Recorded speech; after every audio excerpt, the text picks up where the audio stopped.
The invitation to Saturday lunch caught me off guard. My parents hadn't reached out in nearly a year, not since I'd declined to co-sign a loan for my brother Mason's third startup attempt. My sister Jenna had called me heartless, reminding me how lucky I was to land a stable career.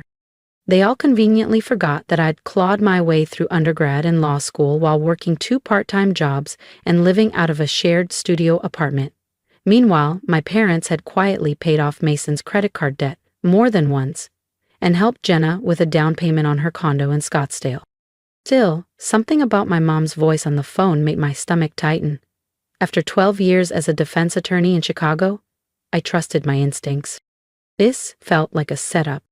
I pulled into their gated community in Evanston, my rented Camry humming quietly. I'd long stopped bringing anything flashy around them. The last time they saw me drive my Lexus, I didn't hear the end of how I'd changed and forgotten my roots. Jenna's white Tesla and Mason's Jeep were already out front. Of course. This wasn't lunch, it was a coordinated ambush. "Vanessa," Mom beamed, opening the door like she hadn't been ignoring my texts for months. "You made it. Everyone's already seated." The dining room was laid out like a holiday magazine spread, complete with Mom's heirloom crystal and gold-rimmed plates. Red flag number 1. Dad was at the head of the table, a thick brown folder tucked beside his elbow. Mason and Jenna sat on either side, both looking like they'd just secured a win. "Didn't think you'd bother showing," Mason quipped, his grin tight. At 35, he still lived off their support while networking for venture capital. Jenna, 31, ran a skincare blog and had declared herself a wellness CEO. "Too busy lawyering to check in on your own family," she added, tilting her mimosa. I took a slow breath and sat down, letting the jab slide. "Nice setup, Mom. What's the big occasion?" Mom fluttered her hands. "Can't we just enjoy a nice family meal?" But Dad's hands stayed planted firmly on the folder. Mom brought out her famous honey-glazed ham, reserved for Easter and the occasional guilt trip. Red flag number 2. I'd barely started eating when Dad cleared his throat. "Vanessa," he said, drawing out my name like a judge delivering a sentence. "We've made some decisions about our estate." He opened the folder and slid a stack of papers across the table. "We've been speaking with our lawyer," Mom added quickly, "and updating our will." "Just trying to be fair," Jenna chimed in, "given who's always around and who isn't." Mason leaned back, smirking. "It's only right that the ones who stay close get recognized." I looked at the pages in front of me. Their assets, all of them, were now being split between Jenna and Mason. I wasn't even listed as a beneficiary. Not a single mention. Not even the piano they once promised me as a child. I folded the papers neatly. "Thank you for the ham," I said, standing, "and the clarity." Their jaws barely had time to drop before I was already at the door. I had built a life on my own terms, and I didn't need their permission or their inheritance to keep going. "We've decided," Dad said, adjusting his glasses like he was reading out a court verdict. "Given your financial situation, you don't need an inheritance. The house, our savings, everything will go to Jenna and Mason." I set my fork down, the soft clink of metal against porcelain cutting through the silence. "My financial situation?" "You're a lawyer," Mom said, as if that settled everything. "You make enough. Your siblings need the help more." I looked across the table. Jenna wore a Cartier bracelet I hadn't seen before, and her diamond ring sparkled under the chandelier. Mason had a tan and a Rolex that definitely wasn't from Target. Neither of them had ever lived without a financial safety net. They'd always leaned on our parents' wallets, while I built my life from grit, late nights, and student loan debt. "Besides," Jenna chimed in, her voice syrupy, "you turned your back on the family when you wouldn't support Mason's business. Family helps family." Mom's hand landed on the thick folder with the will inside, her eyes meeting mine with a cool finality. "You're not getting a cent, Vanessa, that's final." The room held its breath. They waited for me to cry, plead, maybe lash out. I smiled, calm, steady, controlled. "All right," I said, rising from my chair. "Then don't expect a cent from me either. Not now, not ever." Mason scoffed. "What's that supposed to mean?" I picked up my purse, checking my phone out of habit. It means exactly what I said. Don't call me when you're in a bind. Don't call me when there's a legal issue. Don't call me for anything. You're being dramatic, Mom said, waving a hand like I was having a tantrum. Really? I paused by the doorway. Let's see who you call when Jenna gets sued for defamation again. Or when Mason needs legal protection from another failed investor deal. Let's see who picks up when you need someone to review medical forms, manage estate issues, or help you navigate the insurance bureaucracy. Their smiles began to crack. You wouldn't, Jenna said, her voice thinner now. Watch me. I turned once more at the door. You made your choice, now live with it. As I drove back toward the city, I glanced once at the rearview mirror. I could see them standing in the window, proud of themselves for cutting me out, thinking they'd finally put me in my place. They had no idea. Some storms don't rumble, they arrive in silence. The first sign came 3 weeks later. Mason called me 17 times in a single hour. I didn't pick up, not once. I remembered their smug faces and Mom's words, "You're not getting a cent." The 18th call came from the hospital. Miss Clark? It was Dr. Reyes from Northbrook Medical. We have a patient in the ER, Mason Clark. Severe abdominal distress. We'd like your consult. I'm not his attorney, I said calmly. And I'm off duty. I understand, Dr. Reyes said. He specifically asked for you. I paused, my voice like ice. Tell him I said good luck. He'll need it. And I hung up. If you've ever been cut out, counted out, or told you didn't need what you'd earned, hit subscribe. Vanessa's story isn't over yet, and trust me, what comes next will change everything. He's demanding to see you specifically. I'm not available, I replied, keeping my voice even. Any of the associates on duty can assist him. A pause crackled on the other end. Having trouble with payment. He said you usually handle those things for your family. I almost laughed. Of course, for years I'd quietly managed legal paperwork, negotiated discounts, and pulled strings to make things easier. For all of them.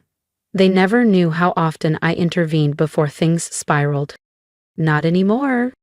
Treat him like any other client. Standard rates, no favors. Mason was facing a serious business lawsuit, breach of contract with damages in the 6 figures. Without my intervention, he'd need to pay up front just to get representation. His last 3 failed startups had tanked his credit, and my parents' assets were mostly tied up in their overpriced suburban home. A week later, Jenna's crisis arrived. She'd posted a glamorous photo of herself in Aspen, mid-ski, just days before calling in tears. Vanessa, please, she cried in a voicemail. I signed the wrong waiver at the resort, and now I'm being threatened with litigation over a liability claim. I can't afford a lawyer. My phone lit up with call after call, texts, voice messages. Mom and Dad can't help because of Mason's case. Her voice cracked. I know what happened at the will dinner, but I'm your sister. I hit delete. 2 weeks later, the real call came. It was 3:12 a.m. My phone buzzed violently on the nightstand. Vanessa! Mom's voice was panicked, broken. It's your father. He collapsed. Cardiac arrest. He's in the hospital.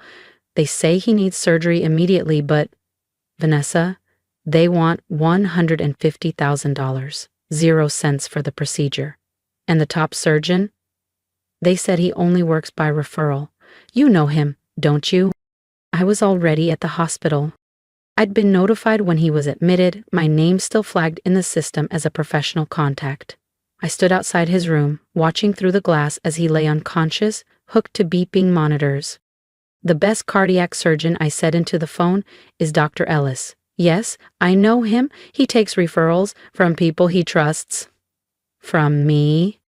Please, Mom whispered. We'll change the will. We'll undo everything.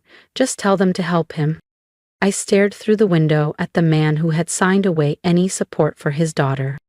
This isn't about the will anymore, I said quietly. This is about years of treating me like a backup plan. The fixer. The wallet. The one who was always fine on her own. He's your father, she pleaded. And I'm your daughter, I said. The one you cut out because I didn't need you. There was nothing but silence on the other end. There Other hospitals, Mom said finally, her voice trembling. Yes, I replied. And every top surgeon in this city knows me. They know my work, my standards, my referrals. Good luck. I hung up, sliding my phone into my coat pocket. And I walked away. They value my referrals, I said flatly. Good luck finding someone who'll take on a high-risk legal case without retainer, especially with your current financial standing. I ended the call, watching through the glass as Mom returned to Dad's bedside.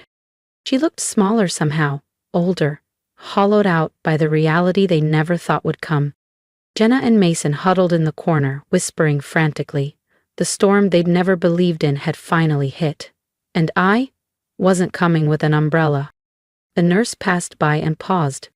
Miss Clark, your father's legal proxy just lapsed again. The family's paperwork isn't in order. I nodded, the pieces falling into place. Let the standard court process handle it. File it with probate intake, no rush. Not your usual white-glove legal protection? She asked, a little stunned. No. They've made their position clear, I'm just respecting it. The next 48 hours unraveled my family in a way no inheritance ever could. I watched from a distance as they scrambled to hire emergency counsel, maxed out cards, and pleaded with the hospital finance office. Jenna sold her designer handbags online. Mason listed his Jeep on Facebook Marketplace. Mom called cousins she hadn't spoken to in years, asking for money. On the third day, I ran into Elijah Grant, lead counsel on the hospital's board and a longtime friend. Outside the elevators, Vanessa, he said carefully, your father's case. I've never seen you recuse yourself from a family matter. Things change, I replied, scanning documents on my tablet. He'll have to go through county legal aid. Elijah glanced toward the corridor. You know their success rate in medical liability defense is significantly lower for high-risk clients. I looked up. Sometimes, people need to learn what their choices cost, not just in dollars, but in consequence. Later that evening, I found Mom in the hospital's small chapel, alone. Her shoulders were shaking, makeup smudged from tears. We found someone at County Legal, she said. They'll represent us. The odds aren't great, but it's all we can afford. I sat down beside her, but didn't move closer. There was no warmth left to offer. You know, Mom, I began, voice steady. For over 15 years, I've been your crisis hotline, your fixer. Every lawsuit, every eviction notice you hid from the neighbors, every contract Mason botched. I handled it. She said nothing, just stared at the altar. Not because you ever asked with gratitude, not because you cared how I was holding up, but because I thought that's what family did. Vanessa, we didn't know. No, you knew, I said, sharper now. You just didn't care. You saw my success, not as something to be proud of, but something to use. When was the last time any of you asked me about my day? About the cases I win? The clients I protect? The 80-hour weeks I pull? She turned to look at me, tears spilling again. Did you know I was offered a partnership at a top New York firm last month? I asked. Of course not. I planned to announce it at that family dinner, but instead you disinherited me. Mom's hands trembled as she spoke. We can change the will. This isn't about the will anymore, I said quietly. It's about respect. About realizing that family isn't defined by who earns what, or who gives the most. I looked her directly in the eyes. It's about understanding that success carries responsibility, not obligation, that love isn't a transaction. I stood up, straightening my navy blazer, the hospital ID still clipped to my lapel. I've instructed Attorney Delgado to take Dad's case, pro bono. Her head jerked up in disbelief. Not because of your tears, not because of the money, and definitely not because of guilt. I took a breath. I'm doing it because I took an oath to protect those who cannot protect themselves. I won't let my father become another casualty of this family's entitlement. Thank you, Vanessa, she whispered, reaching for my hand. I stepped back. Don't thank me yet, there are conditions. Her eyes widened. First, I said, Jenna and Mason get real jobs, not social media stunts, not vague consulting gigs. actual employment with actual hours. She nodded slowly. Second, you and Dad start family counseling, weekly, non-negotiable. Third, no more bailouts, no more emergency calls unless someone is in danger. You all need to learn how to stand on your own. And if we don't agree? She asked quietly. Then Dad gets transferred to county legal aid, and you all live with that choice, like you asked me to live with mine. 20 minutes later, I watched them sign the agreement my associate had drawn up and sent over. Jenna cried as she accepted an entry-level receptionist job at a nonprofit. Mason agreed to sell his luxury watch and downgrade his apartment so he could finally start paying his own way. Mom and Dad committed to a licensed family therapist. No shortcuts, no excuses. Dad's case was handled expertly. His legal battle was resolved in his favor thanks to the effort of people who cared more about justice than money. During his recovery, I visited, but only as his attorney, not his daughter. I kept my boundaries. They'd finally learned to respect them. 6 months later, things looked different. Jenna surprised everyone, especially herself, by thriving in her role. She liked having her own income, her own schedule. She even started saving. Mason launched a small but honest business fixing up rental properties with a friend from high school. He'd stopped asking for money entirely. My parents, once so proud of their control, began to value connection instead. They started seeing their children not as extensions of themselves, but as individuals. As for the will, they revised it to divide everything equally, but honestly, by then it didn't matter. What mattered was that they finally understood something more important, that family isn't a hierarchy of needs or a pyramid of power, it's a partnership. Today, my parents' house has a new family photo on the wall. It was taken the day I was sworn in as a partner at a top New York law firm. Jenna's wearing an off-the-rack dress, but her smile is real. Mason's tie was clearly on sale, but his pride is unmistakable. Mom and Dad look older, but softer, wiser.